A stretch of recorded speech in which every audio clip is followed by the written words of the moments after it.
संविधान दिवस डॉक्टर अंबेडकर को क्यों कहा जाता है? संविधान निर्माता बाबा साहब की ये कहानी अनसुनी सी रह गई। जय भीम साथियों, कैसे हैं आप? उम्मीद होगी बहुत अच्छे होंगे। सर्वप्रथम संविधान दिवस की आप सभी साथियों को ढेर सारी बधाई एवं शुभकामनाएं।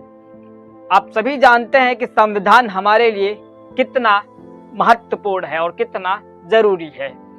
साथियों, आज हम बात करेंगे संविधान निर्माता बाबा साहब डॉक्टर भीमराव अंबेडकर को क्यों कहा जाता है। कुछ कहानी अनसुनी सी रह गई है, उस पर हम बातचीत करेंगे। साथियों, वीडियो बहुत ज्यादा महत्वपूर्ण है, इसीलिए अंत तक बने रहें, क्योंकि आपको पता है आज जो संविधान दिवस है, बाबा साहब डॉक्टर भीमराव अंबेडकर ने 26 जनवरी सन 1950 को संविधान लागू हुआ था, लेकिन आज 26 नवंबर सन 1949 को संविधान अंगीकृत किया गया। उसके बारे में आप सभी लोग जानते हैं, बताने की जरूरत नहीं है, हमारे सभी साथी जानते हैं इसके बारे में। आज साथियों हम बात करेंगे कि बाबा साहब डॉक्टर भीमराव अंबेडकर को संविधान निर्माता क्यों कहा जाता है। तो आइए साथियों, वीडियो हम शुरू करते हैं। संविधान दिवस डॉक्टर अंबेडकर को क्यों कहा जाता है? संविधान निर्माता बाबा साहब की ये कहानी अनसुनी सी रह गई। आज 26 नवंबर को देश भर में संविधान दिवस मनाया जा रहा है, लेकिन क्या आपको पता है कि भारत के संविधान को कैसे तैयार किया गया था?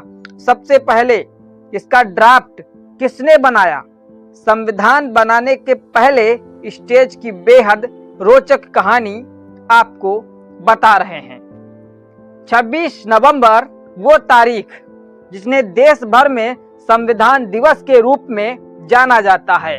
आज ही के दिन यानी 26 नवंबर सन 1949 को संविधान सभा ने भारतीय संविधान को अपनाया था।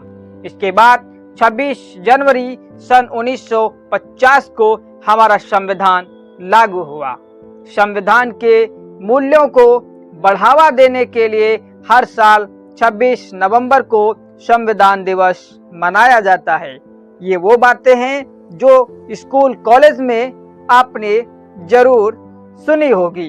हम सब ये भी जानते हैं कि भीमराव अंबेडकर को संविधान निर्माता माना जाता है। वो संविधान की ड्राफ्टिंग कमेटी के अध्यक्ष थे, लेकिन बहुत कम लोगों को ये बात पता है कि संविधान का मसौदा तैयार करने का बोझ केवल अंबेडकर पर आ गया था।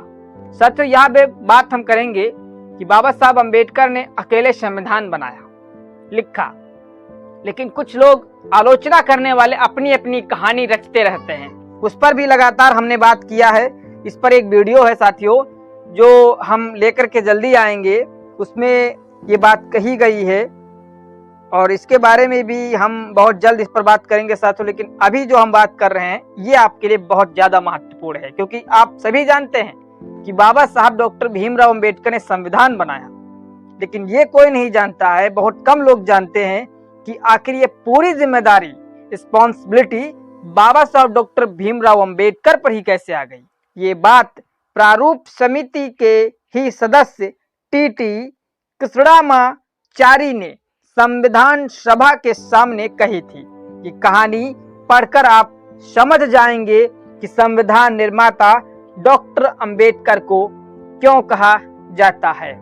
संविधान की ड्राफ्ट बनाने के लिए बनी थी 7 सदस्यों की कमेटी।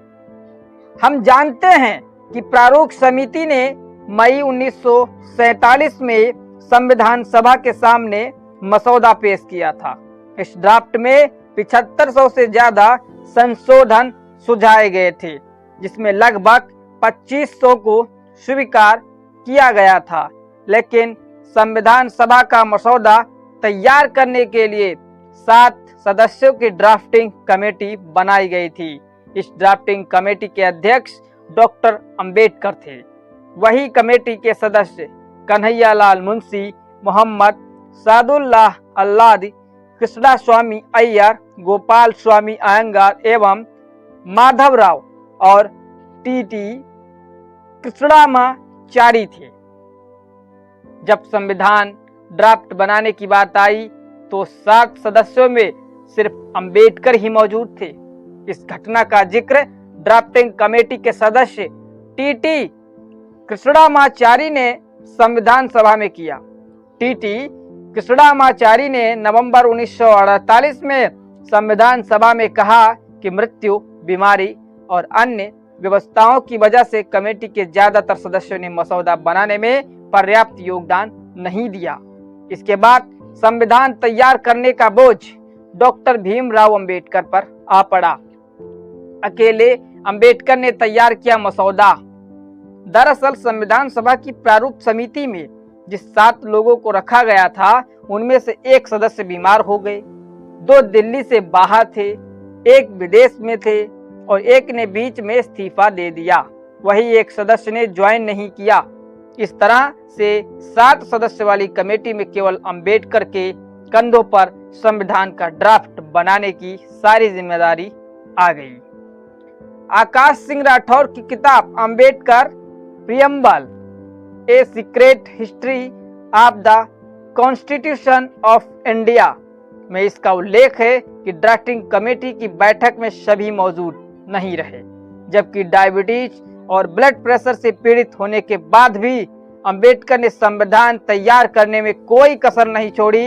इतना ही नहीं, अंबेडकर ने करीब 100 दिनों तक संविधान सभा में खड़े होकर संविधान के पूरे ड्राफ्ट को धैर्यपूर्वक समझाया और एक सुझाव पर विमर्श किया।